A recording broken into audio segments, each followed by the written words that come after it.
तो उसका गला दबा करके उसे मारा। वो फिर भी नहीं मरा तो उसके मुंह में जलते हुए अंगार डाल दिया, तड़फड़ाया, उसे जिंदा ही गाड़ दिया। भाग गई वो धन लेकर के।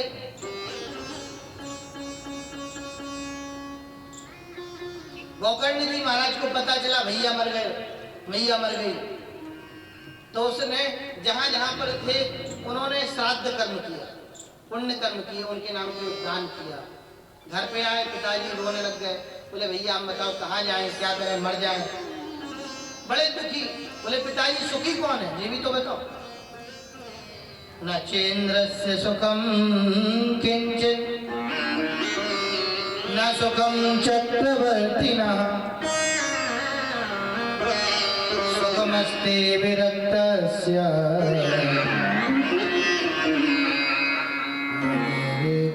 एकांतजीविनः।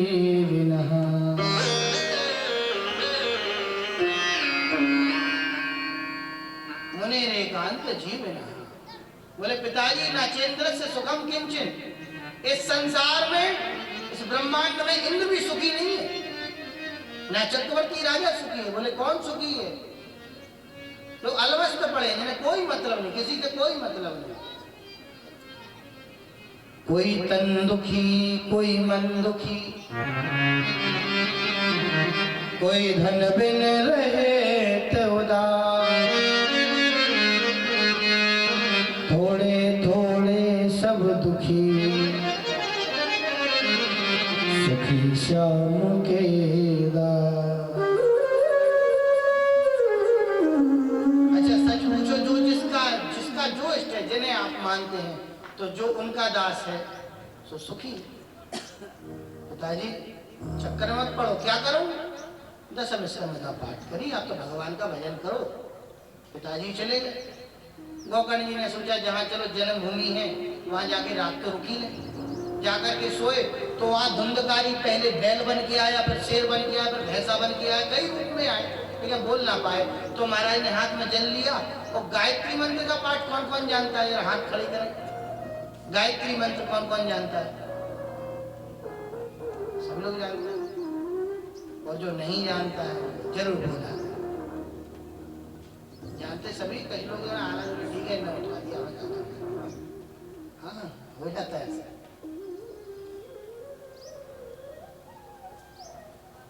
गायत्री मंत्र का जो लोग जाप करते हैं, तो देखिए गायत्री मंत्र की पावर होता है।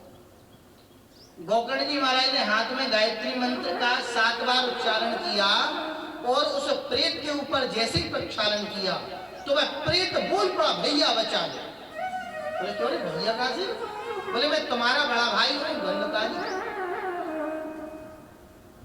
तो प्रेत बोलने की भी ताकत है।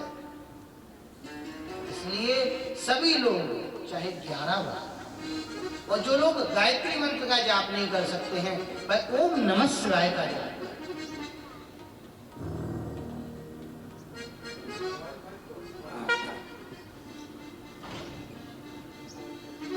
मंत्र से धुंधकारी बोला, बोले क्यों रे तेरे नाम से तो मैंने कई जाप पढ़ने करवाए लिए, तेरे नाम का तो मैंने श्राद्ध भी करवा लिया, अब भी तेरी मुक्ति नहीं हुई।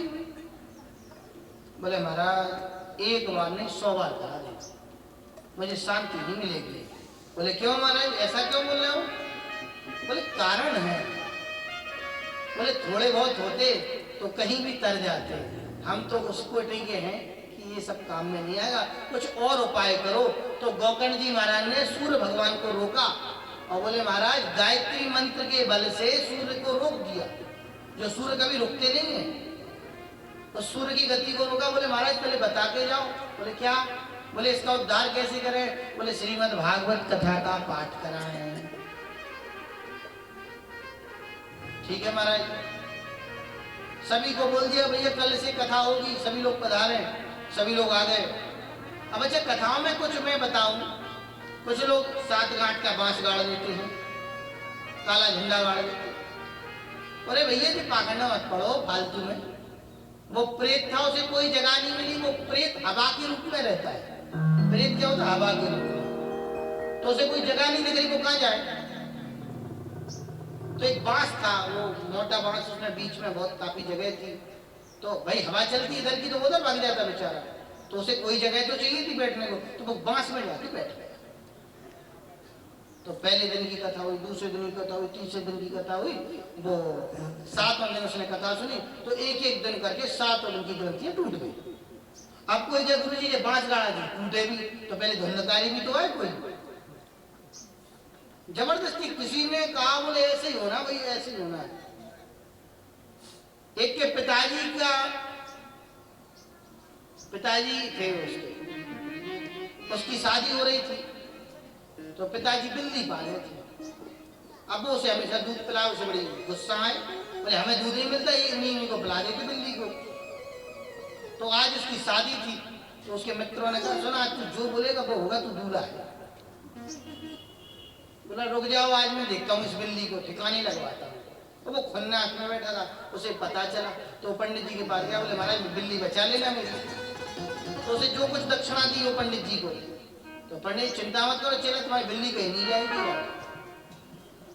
भावर का समय आया, बोले हाँ महाराज खड़े हो जाओ, भावर होगी। बोले रुक जाओ अनिष्ट हो जाएगा। बोले क्यों? बोले बिल्ली लेके आओ। बोले तो भाव नहीं डलेगा। बोले बिल्ली को देख के ही फेरे पड़ते हैं। तो अब वो आज तक उससे चिढ़ता था उस बिल्ली से, अब क्योंकि शादी करानी थी तो ठीक है ले आओ, बांध लो, दूर बांध लो। नहीं मंडप में बंधेगी, मंडप में बंध गई, क्योंकि उसके पिताजी को टेंशन थी, ऐसा नहीं कोई कुछ मार दे बेचारी, तो बिल्कुल सामने बंध गई। बोले अब फेरे लगा। शादी हो गई, उसके पिताजी मर गए, उसकी संतान हो गई उस लड़के की। तो पंडित जी महाराज ने कहा आज उसके लड़के की शादी थी, फेरे डलने शुरू होते भैया सभी लोग शांत हो जाए, ध्यान से फेरे देखें। बोले महाराज तुम्हें कुछ नहीं आता। बोले क्यों? बोले बिल्ली नहीं मंगाई तुमने। बोले क्यों? बोले हमारे पिताजी ने तो बिल्ली बनाई थी जब जाके शादी हुई थी हमारी। बोले बोले कुछ नहीं, युक्ति सोची थी कुछ, कोई विधान नहीं है उसका, अब वो परंपरा बन गई। एक दिन का पाखंड परंपरा बन के रह गया। अब जबरदस्ती बांस गाड़ते बोल रहे, एक बांस और कटवा दिया फ्री फोकट में लोगों का। उसे जहां जगह मिली बेचारा वो जाके बैठ गया। भाई आज ये वाली पाइप में लोहे की पाइप हुआ, इसमें बैठ जाता नहीं थे पहले खुले में कथा हो रही थी, वो सुना रहे थे रेती पे बैठ करके, उसे जगह नहीं रखी, वो जाके बांस में गड़ करके चुपचाप बैठ गया। एक एक दिन कर गलती खुली, सौदार हो गया, संतुलित हुआ। विमान आए, गोकर्ण जी ने पब्लिक की ओर देखा और पार्षदों से कहा श्रवणम समभागेन सर्वेषामिह दृश्यते फलवेदा कुतो जाता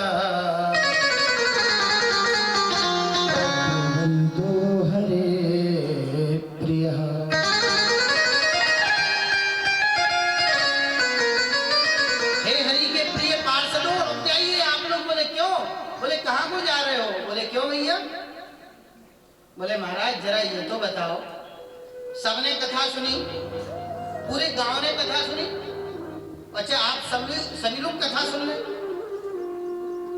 तो केवल धुंधकारी कोई बीमारी क्यों आया? हमें खटिया ही ले आते। हाँ तो हम एक पे 4-6 हो जाते, उसे स्पेशल एक लेके हम 8-10 बैठ जाते। ऐसा विभाजन क्यों, भेद क्यों?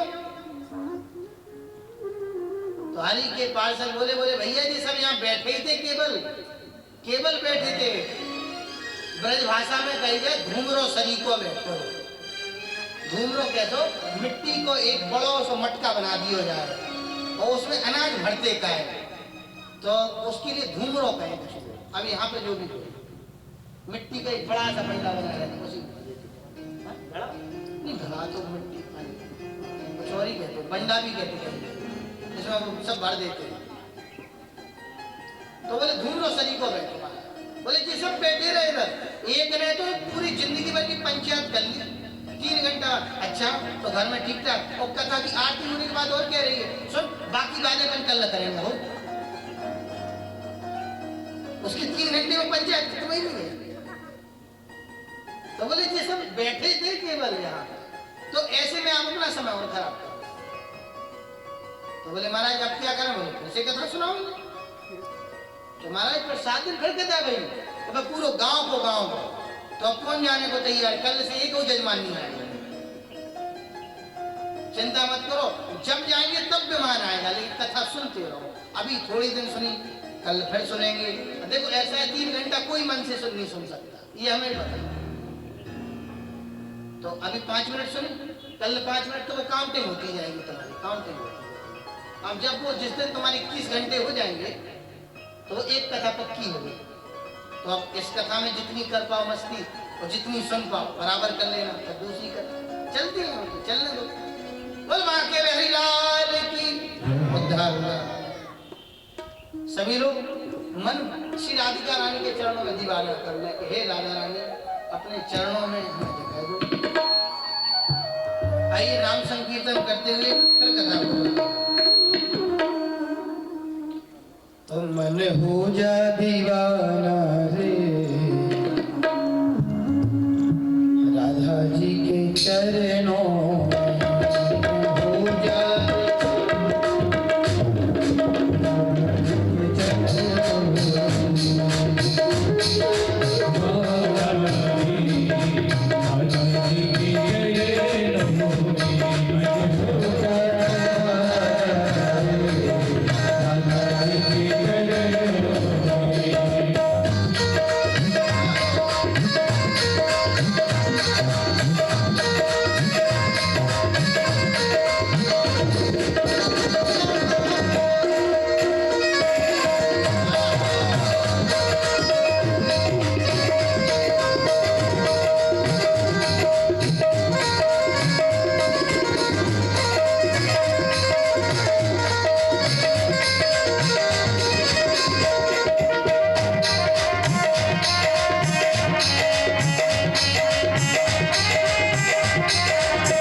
यहीं पर कहती है, हे सनकादि ऋषियों, आपने सुना यहाँ तो मरे हुए की भी गति कर रही है श्रीमद् भागवत कथा। तो जिनकी यहाँ पर भी जिन्हें समस्या होती है पितर संबंधी, वो कथा श्रवण कराएं।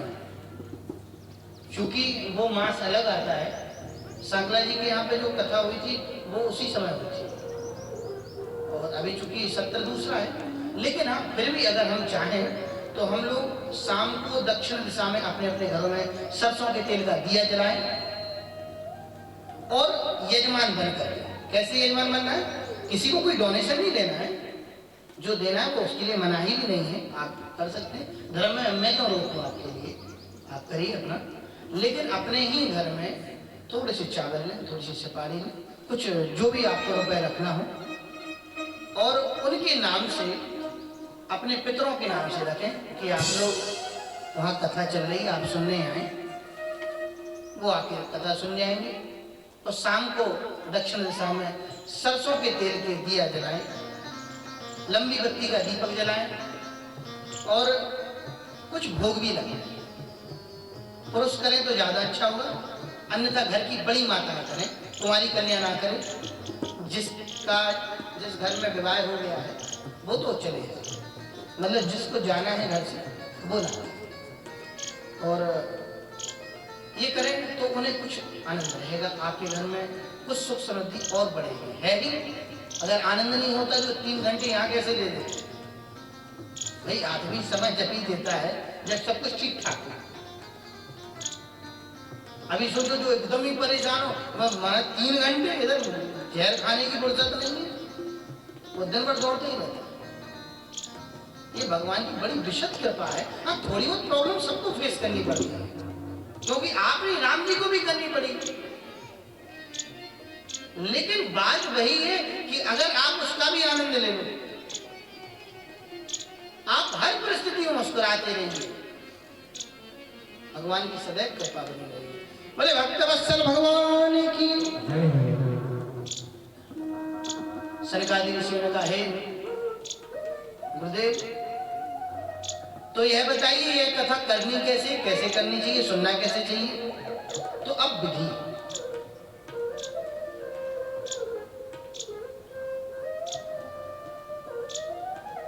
भोजनम तु बलम मन्ये कथा श्रवण कारकम मुपवासो वरा भोक्ता कथा विघ्न करो यदि। भोजनम तु परम मन्ये, वैसे तो विशद रूप से वर्णन है महत्व का कथा का कि कैसे सुनना चाहिए, चूंकि इतना नहीं कर सकते। तो जो सबसे अच्छा सूत्र लगा क्या होता है? 3 सूत्र हैं। सूत्र 3 क्या है? या तो आपको पूरी आती हो तो कहीं भी बैठ जाओ एक कोनिया में, और जो हम यहां से बोल रहे वो आप भी बोलते जाओ, सुनते जाओगे। या फिर थोड़ी बहुत आती हो तो यहां बैठ के साथ में बोलते जाओ। भैया पे बिल्कुल नहीं आती हो तो आराम से सुनो। 3 ही रूप से कथा होगी। कथा कितने होगी? 3 रूप से कथा होगी, और तीनों ही कल्याणकारी है। चौथा कोई कारण ऐसा नहीं बना सकता जो आपको कथा सुना दे। तो भोजनम तो परम मन्ये, कथा श्रवण कारकम। तो हमारा इस कथा को सुनने में क्या विधान है? आप सभी के लिए लागू। सबसे पहले तो व्रत करें। तो व्रत का मतलब ये नहीं है कि फलाहार करें तो रोटी से ज्यादा फलाहार कर लें। वैसे तो घर में रोटी सब्जी का दाल चावल खा लिया, फ्री हो गए, मगर फलाहार में ज्यादा खा लेते हैं, ज्यादा खा लेते हैं। ये ना वो दुनिया भर अच्छा कूटू का आटा ना सब चलने लगे। तो व्रत का मतलब है किसी चीज को छोड़ दो। तो आप आज से कोई बुराई चीज छोड़ दो। अच्छा, धन्य बुरे लोग। एक व्यक्ति बहुत नास्तिक था, उसकी पत्नी रोज उससे जिद करे, बोले चलो चलो कोई तीर्थ पे चलो चलो, कुछ छोड़ के आओ। उसने सोच रखा था कि गंगा जी में जाते हैं तो कुछ छोड़ के आते हैं बुरी चीज, तो उसने जिद कर, बोले चलो इलाहाबाद तक आ गए, स्नान और कर लो। वो नहीं माना, जबरदस्ती घसीटते हुए ले गए, बात जिद कर वो गया, बोले आपको छोड़ दो, इधर आए हो तो वो भी खींच गया, बोले आज से मैंने तीर्थ में आने ही छोड़ दिया, गंगा जी की सौगंध खाकर। काय को पीछे पड़े किसी के, ऐसा करो ना वैसा, कुछ मत करो, जैसे हो वैसे ठीक हो। तो व्रत काय का करना है? व्रत हमें बुरी चीजों को छोड़ने का। जैसे अच्छा एक काम करो, 7 दिन तक मैं नहीं कहता किसी की बुराई छोड़ो, पेट का पानी हो जाएगा, खाना ही नहीं बचेगा किसी का। मैं ये नहीं कहूंगा कि पुरुष करते ही महिला करती है, मैं क्यों कहूँ किसी की, खुद समझदार है खुद समझो। किसी का तो पेट में नींद नहीं आएगी रात, करो जितनी बुराई करनी करो, कोई क्यों। कलयुग केवल नाम आधारा, सुमेरे सुमेरे नर उतरहि पारा।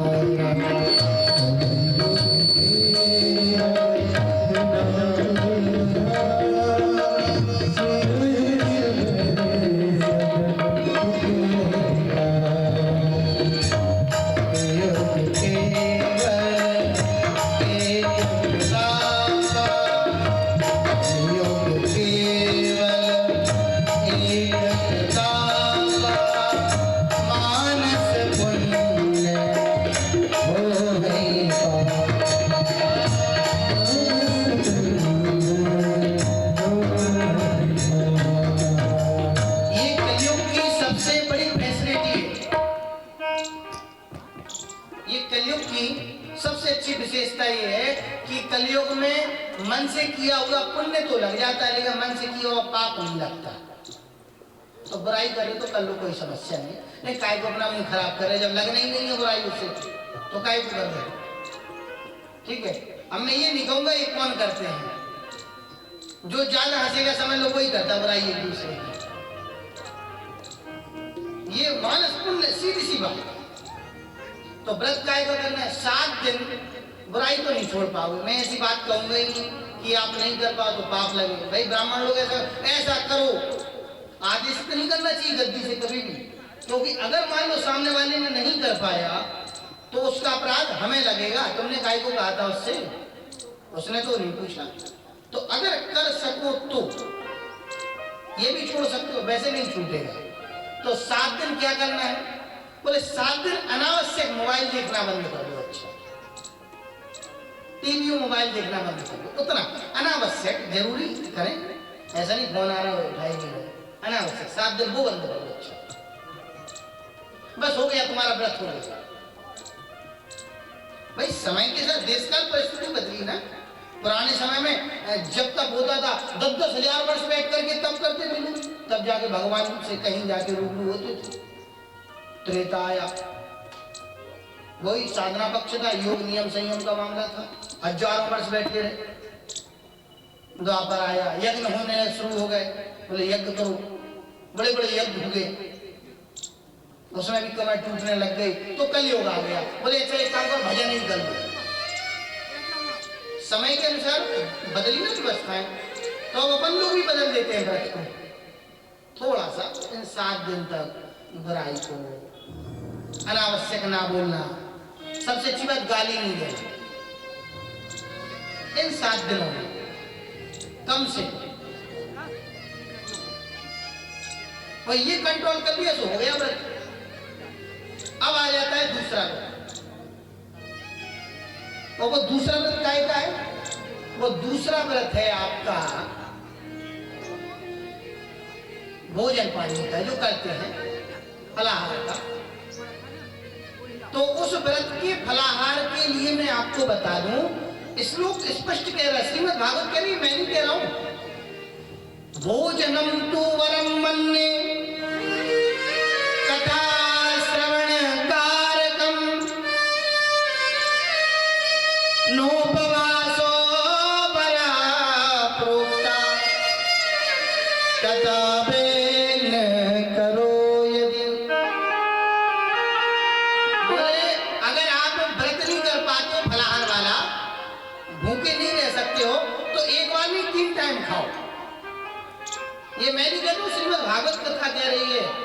पद्म पुराण ने बोला है इस बात को। कहते हैं कथा विघ्न करो यदि, बोले इधर तो महाराज जी कथा कह रहे हैं, बोले 4 बजने को आई, महाराज जी ने कहा था 4 बजे आरती करेंगे, भूख भी लग रही, समझ में आ नहीं रहा कथा कब होगी, बना काय को बैठे हो, घर चले जाओ, बढ़िया रोटी खा के आते वो जाना अच्छा रहता है। हाँ, एक बार नहीं 2 टाइम का कोई समस्या नहीं है। मेरा भी ऐसा कोई झंझट नहीं रहता, मैं जरूरी है कि मैं व्रत ही करूं, मूड होगा तो कर लेगा, आज नहीं, आज व्रत माना, व्रत नहीं हुआ तो भैया बनाओ कुछ अच्छा सा, पाए अपने नाम जी के नाटक नोटन की, बोले करे बैठे हो, नमक नहीं खाया, वो व्रत के चक्कर में महाराज, सो बीपी ऊंचा नीचा हो गया, वो लो या हाई क्या होता है, अब मुझे नहीं पता कि खाने से बढ़ता कि नहीं बढ़ता, या नहीं खाने से क्या होता है, तो बीपी की वो चाल बदल गई अपनी, नहीं खा रहे तो शुगर बढ़ रही है। अरे यार भैया खाओ, आप खाओ, भगवान नहीं कह रहे, आपको भगवान पैसे नहीं मिले, जबरदस्ती धूप में लाइन में खड़े हैं, चक्कर आ रहा, गिर रहे हैं, पूरा परिवार परेशान हो रहा, शांति से।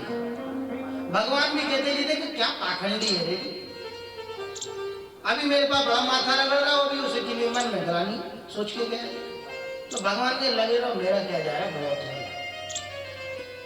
जहां बैठे हो वहीं बैठे हो, जो कर रहे हो बस वही करिए। कथा श्रवण कार्यक्रम, कथा में अगर विघ्न हो जमीन पे बैठने में तो किसी का सहारा ले, कथा कहती है। अगर बिस्तर पे सोने में समस्या ना हो, किसी को जमीन पे सोने में समस्या ना हो, किसी के बैक पेन अगर ना होता हो तो जमीन पे सोए 7 दिन तक कम से कम। और विशेष सूचना, शाम को रुद्राक्ष के शिवलिंग बन जाएंगे, जो कि इस बार की 1100 रुद्राक्ष की रखी ना महाराज जी श्रृंखला, तो इन 1100 रुद्राक्ष को मिलाकर के 3,76,000 संख्या पहुंच जाएगी। अभी तक जो रुद्राक्ष वितरण का कार्यक्रम चल रहा है संस्था की ओर से, निःशुल्क रहता है, तो यहाँ पर महाराज जी ने 1100 के लिए आदेश किया था, बोले महाराज जी 1100 लोग तक पर्याप्त है, 1100 लोगों में प्रसाद बच गया, ठीक है। तो 1100 रुद्राक्ष के शिवलिंग बनेंगे, जो कि सुबह सभी लोगों को 10 बजे पूजन में आना है, सो 10 से 11 बजे तक पूजन होगा, निःशुल्क पूजन है, सामग्री सारी रहेगी, लेकिन फिर भी मैंने आपको बताया था सामग्री अगर पांचाल जी ने रखी है, हवन आप कर जाओगे तो पांचाल जी को ही फायदा होने वाला, आपको नहीं। जो कुछ लेके नहीं आए तो वहां पूर्ति कर दी जाएगी, लेकिन आप अपनी थाल स्वयं लगा के लाए, आरती, रोली, हल्दी, चावल, कलावा, दूध, दही, घी, शक्कर, शहद थोड़ा थोड़ा सा लेके आए। और अगर ऐसा नहीं कर सकते हैं तो ग्रुप बना लें, 5 लोगों का, 10 लोगों, भैया आज मैं ले जाऊँ, कल तुम ले जाना, तो वो सारा एक ही मान में हो जाएगा, ऐसे जैसे आप लोगों को उचित लगे। और या फिर शिवम से मिल लेना, तो शिवम एक, जो लोग रोज 7 दिन की यजमान बनना चाहते हैं तो एक निर्धारित एक सेवा रख दी जाएगी, तो उन्हें लेकर के पे आउट करके आप आए, आराम से पूजा करके चले जाए, ऐसी व्यवस्था कर दें। जिनको रुद्राक्ष चाहिए भैया, कल यहाँ पे स्टॉल लगेगा जिसपे लैपटॉप वगैरह यहाँ पे रहता है ना व्यवस्था ऑपरेटिंग में। आज तो पहला दिन है, थोड़ी जल्दबाजी का सारा काम था, तो यहाँ पर लिफाफा रखे रहेंगे, तो वो लिफाफा ले लेंगे और 7 दिन के भीतर 5 दिन तक रुक्मणी विवाह तक उनका, जिनके हमारे पास व्यास गद्दी पे प्राप्त होते जाएंगे, उनका नाम भी बोला जाएगा कि इनके आ चुके हो, इन्हें इतने रुद्राक्ष चाहिए, वो काउंटिंग रहेगी, क्योंकि उन्हीं लिफाफा से काउंट होता है कि हमारे इतने रुद्राक्ष इन लोगों के पास जा चुके हैं, उसमें नाम, नंबर, मोबाइल और कितने रुद्राक्ष चाहिए।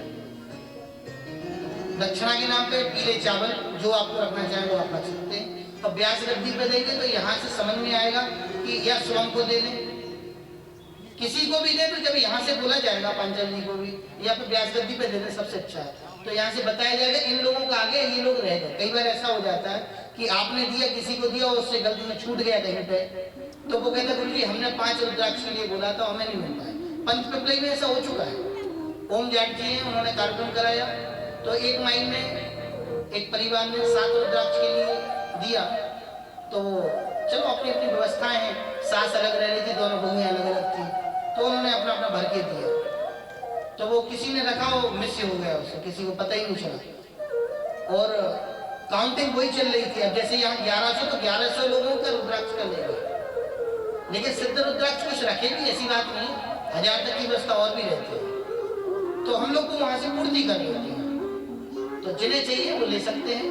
और कल से व्यवस्थाएं होंगी, पूजन में बैठेंगे और सभी लोग भगवान से मनोरथ करेंगे कि आज सभी लोग यहीं से बैठे बैठे हमारे नागार्जुन जी महाराज को जन्मदिवस की शुभकामनाएं देंगे और भगवान से प्रार्थना करेंगे निरोगी काया में रहें, भगवान का भक्ति बढ़ती रहे। और यही कार्य करें आप लोग। जन्मदिन और जी अपनी शादी समारोह, ये फूंकने वाला सिस्टम बंद करो। ये मोमबत्ती बुझा के अपना बना रहे हो, दिया जला के जलाए तो बात समझ में आती है। बोल बांके बिहारी लाल की। कल से आगे की प्रक्रिया कथा की जो परंपराएं रहेगी, कल ठीक कथा 1 बजे प्रारंभ होगी। 4 बजे तक का समय आप लोगों को दिया, बाकी आप जितना बैठोगे उतने बजे तक कथा चलेगी, ठीक है। और अब आरती और नाम संकीर्तन उसके बाद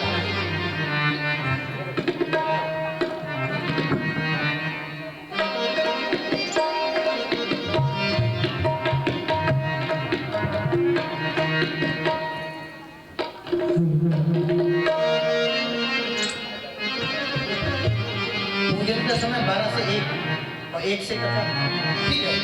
तो ऐसा भी ठीक रहेगा, बात भी सही है आचार्य जी की, सभी लोगों को 2-2 बार आना ही हो सकता है।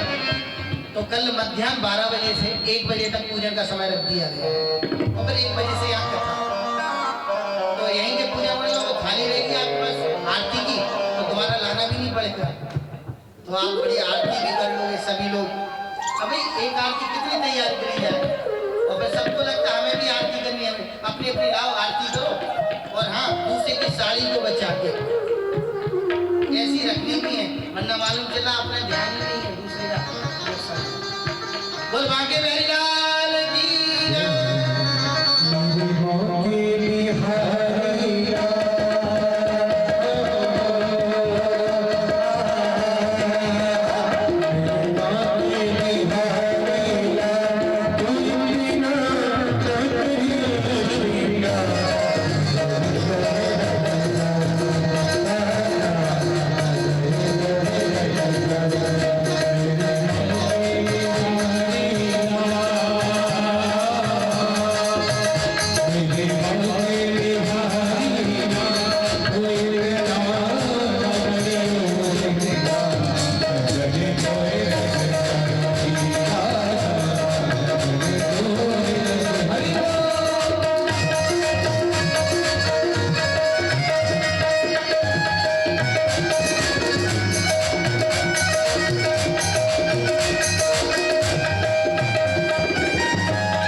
आप सभी लोग अपने अपने जगह खड़े हो जाएंगे और आरती के लिए मेरा निवेदन है जो आगे आएंगे सब लोग, और दूसरा एक दूसरे को धक्का भी नहीं दें और क्रमशः से आरती सभी लोग ले सकते हैं।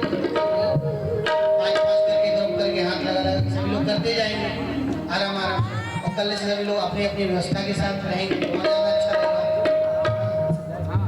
साइड हरी हरी हरी बात के हरि राम